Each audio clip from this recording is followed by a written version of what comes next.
Every week, would you say you have like 20 leads? We talked about days. You said 8. Yeah. But each week. Yeah, I think it definitely could hit 20. There's some ups and downs, but I think that's a fair number. Yeah. And even there, I call them leads. They're not client. They're not tenants. They're not guests. They're leads because you need to convert them into a guest, right? Yep. And that's like completely different. So now we're going to get into the minutia of what that looks like for Alan throughout the week. And Alan told me you spend about 5 hours a week talking to inquiries, guests, things like that. That's a good estimate. Yeah, I'll add it up. Yeah. Yeah. But it's not 5 hours on Monday and then you move on to everything else. Yep. Like, is it an everyday type of thing? Yeah, definitely. So in this sense, it's not two different short-term rentals, right? Where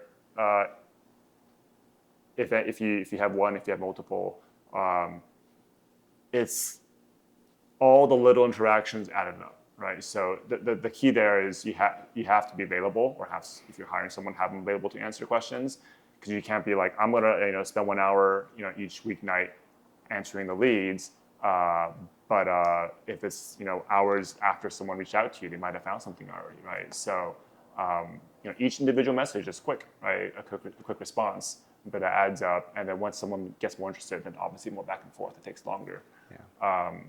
Yeah.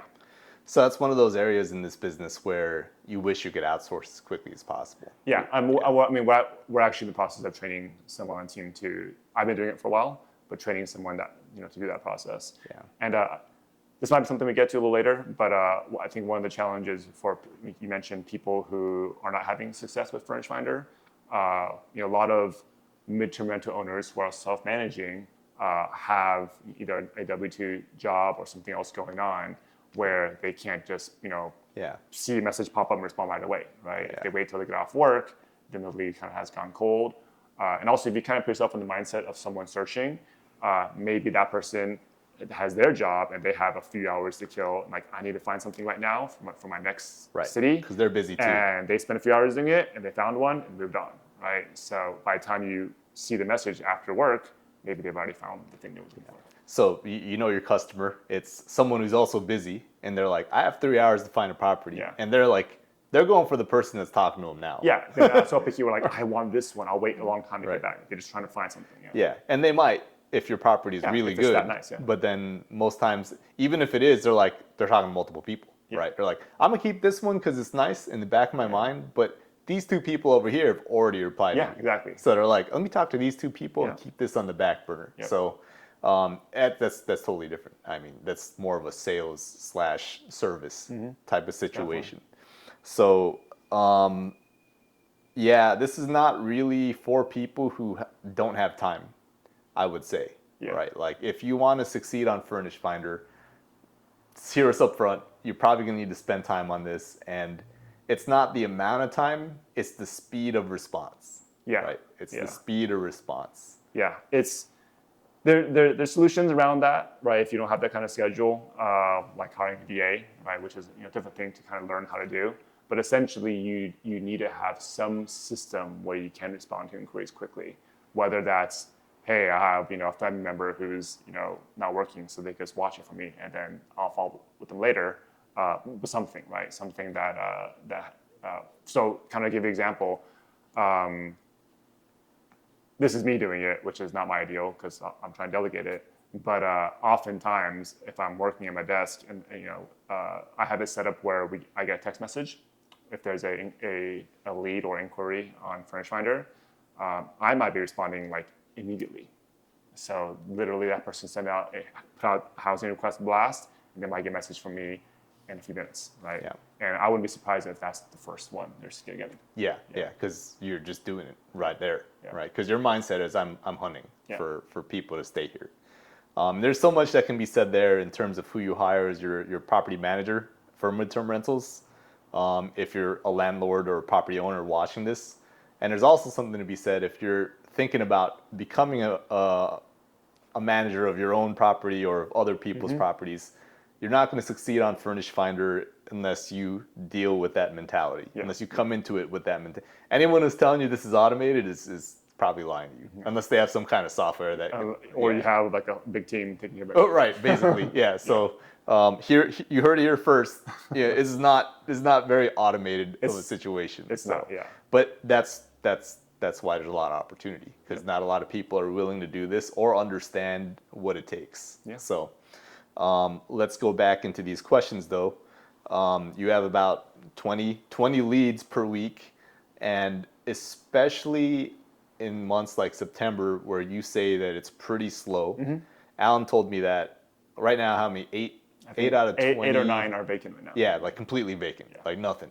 And it's because people came off summer, and then, the lead time for the bookings on Furnished Finder and Airbnb are 15 to 30 days out. So Average, yeah. 15 to 30 days out, people start looking for their trips.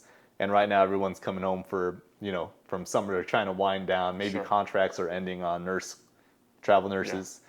So there are macro reasons why the bookings are slow in September. Yeah. But I mean, this is Alan trying hard to find people to stay. Imagine if you didn't try, you're not going to get anything on the slower months, right? And Alan has said that historically, he's confident that by the end of the month, most of the places will be filled. Yeah, it should be. Historically, right? Historically. So there's a lot to cover here. I mean, the more I think about this video, I'm like, yeah, people need to hear this, because last time barely anything was said about messages on Furnished Finder. Sure. Completely different. Okay, so what are some of the questions? So you reply to inquiries as fast as possible. So that's one thing that you need to do if you're on this platform. How would you say, or what are the questions that potential clients are asking you, like guest tenant clients? Okay, yeah. Let's see. It varies. A lot of them are amenity related, so they might have preferences or needs. Whether it's they need some outdoor space for pets or kids. They might be asking about air conditioning. And often one is, how close is it to this place, right? Furnished Finder, I'm trying to think if this is correct. I'm trying to remember if the address is, I don't remember exactly, but the addresses might be part of the listing versus Airbnb. You'll never see an address until you book, right? But people want to know, like, I'm coming here for this. How close is it to this? That's a common question. So and it's really, you could tell people these leads, they're asking a lot of different properties, probably the same questions, and they're kind of seeing their options, right? So you'll respond and you kind of wait a little bit and see if they get back to you. So I mean, if they're shopping around, you really got to be on your game with the responses. So because whoever responds first, there's probably a stat out there in marketing. It's like you probably 80% chance if they're what you're what they're looking for. They're gonna go with you. I think the principle I think about is the what's that phrase? I don't butcher it. A bird in hand is worth 2 in the bush. Right. So even if your property, they like it more, right? But you haven't responded to them in a few hours. Another one's like, hey, you can book it right now, ready to go. There's that mindset of, I can lock in something that's decent, or I can wait for this other one, but then I might lose the first one, right? That I got. So it's that kind of thinking going on. Right. And everyone does that. Right. Everyone does that. It's Hotels, like a customer anywhere. mindset thing. Exactly.